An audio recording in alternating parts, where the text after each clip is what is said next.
Welcome back. You're watching Sound Therapy Arts TV, and I'm Arielle here with Francis Xavier Edwards, the artistic director of the Mission Folk Music Festival. Hello, Francis. Hello, hello.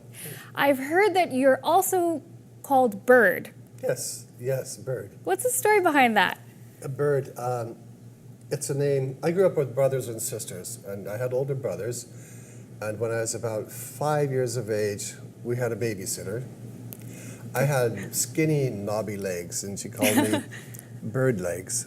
Oh. My brothers discovered that if they called me Bird Legs, I got furious. It wasn't my name. So the madder I got, the more it stuck. And they would tease me. And so no, I couldn't get rid of the name as much as I tried. It became Bird. Shake it. No, Bird, Birdoo, Bird Dog, Bird, you know. Birdoo. Oh, that one's mean. It's ruthless. Oh, yes. So, like a bird, though, I think it stuck also because you've traveled all over the world. Well, that too, and then I started singing when I was 5 as well. So it stuck because of that, and people always So thought... a songbird? That's a little more Songbird, appealing yes. than dog doo-doo. Yes. Or bird doo-doo. Bird doo-doo, yes. No, I have never been called dog. Dog doo. But anyways, so anyway, the name stuck. And I think I always like the name Bird and Francis go well together. Francis has always been a word that means freedom. Free, and yeah, we think of the birds as being free. So I like beautiful. those ideals. Yeah, so you just embraced it in the end. Yes, Yeah. I had no choice. Yeah. So what does your journey look like? You said you started singing when you were 5. So how did that journey come about where you really embraced being a musician for your entire life? Good question. I don't really know. Just. I was, and to say that I started at 5, I don't know, I'm just guessing that's a good age, but I was singing when I was very young. I think when I picked up the guitar at around age 13, and I grew up in an environment, I had friends who played, they had friends who played, we would all get together, sit around and play, and on weekends there were several of us, sometimes more, and we would just play, exchange songs and sing, and so that was a very nurturing environment to learn music in. And I just took it from there. I was very earnest about it. Well, we didn't have when I grew up, but we didn't have music camps today. You have all kinds of courses, and I don't recall any music festivals when I was young. Right. They didn't exist. Fast forward to the Mission Folk Music Festival, right? Yes.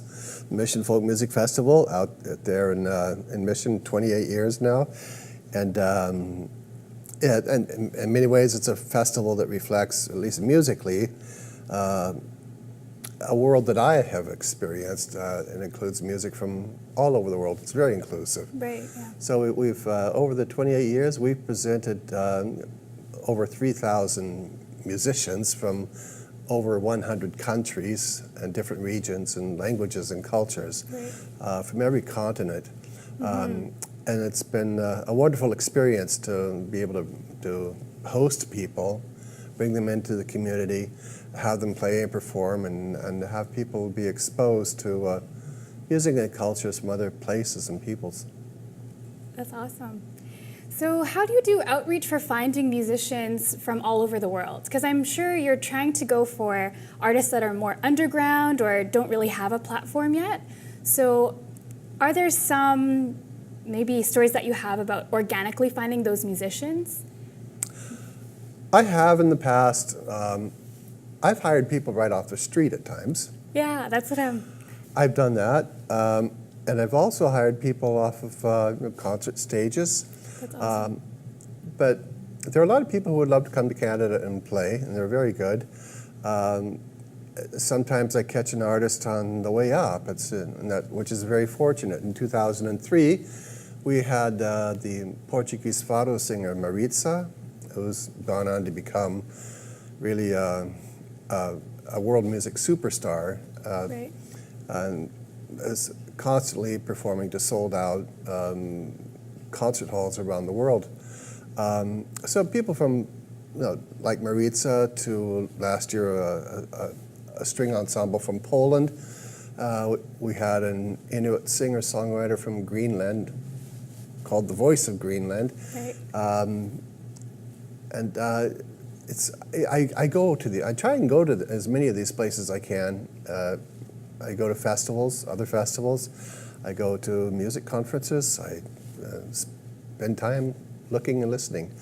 The key thing is that most of the people I book for the festival, I have seen on stage somewhere Right. performing live. Yeah, that's awesome. So I did hear that you recorded your first album, or your first official album, last year, String Poetry. Can you tell us a little bit about it? Yeah, so it's my first solo effort. String poetry, they're poetic thoughts expressed in music, basically. And one of my favorite places to sit and play and practice is if I'm on a ferry boat and I have the time, like an hour, I can just sit and play, and people around generally enjoy it. I've done the same thing in airport lobbies, and on this one occasion I was crossing the ferry from, I think it was over to Gibson's, and anyway, there were people listening, and someone came up to me afterwards from Autumn Studios, Mark. Mark Fenster, yeah, Mark Fenster, he's been on here. Yes, and it started asking me questions about the music, and had I done a CD, and I don't know, one thing led to the next. Next thing, I was in the studio recording, and produced this CD of songs, of tunes, guitar tunes, and with 2 songs.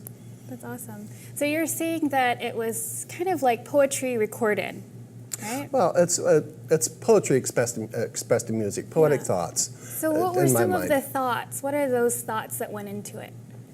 I think the names kind of sum it up a little bit. There's a piece called Reflections on a Lost Embrace.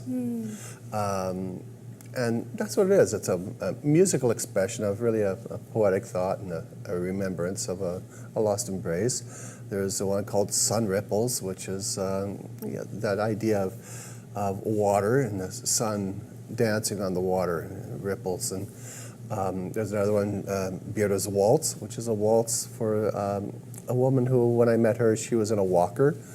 And she was told at one point her history was a wheelchair. Yeah. But and then next time I met her, she was on crutches, and then only one crutch, and then finally a cane. And she always hoped that she would be able one day to be able to at least do a waltz, to dance again. Oh, that's so beautiful. So that song is dedicated to her. Wow. What was her reaction when she heard it? She loves the tune. She loves the song, yes. I have one called Guinevere. I have a daughter named Guinevere, and she always loved the tune. So I dedicated that to her. But there's, off the top of my head right now, I don't even remember the titles of all the songs on the CD. But I think you get expresses the idea. Right. There's a lot on there. Yeah.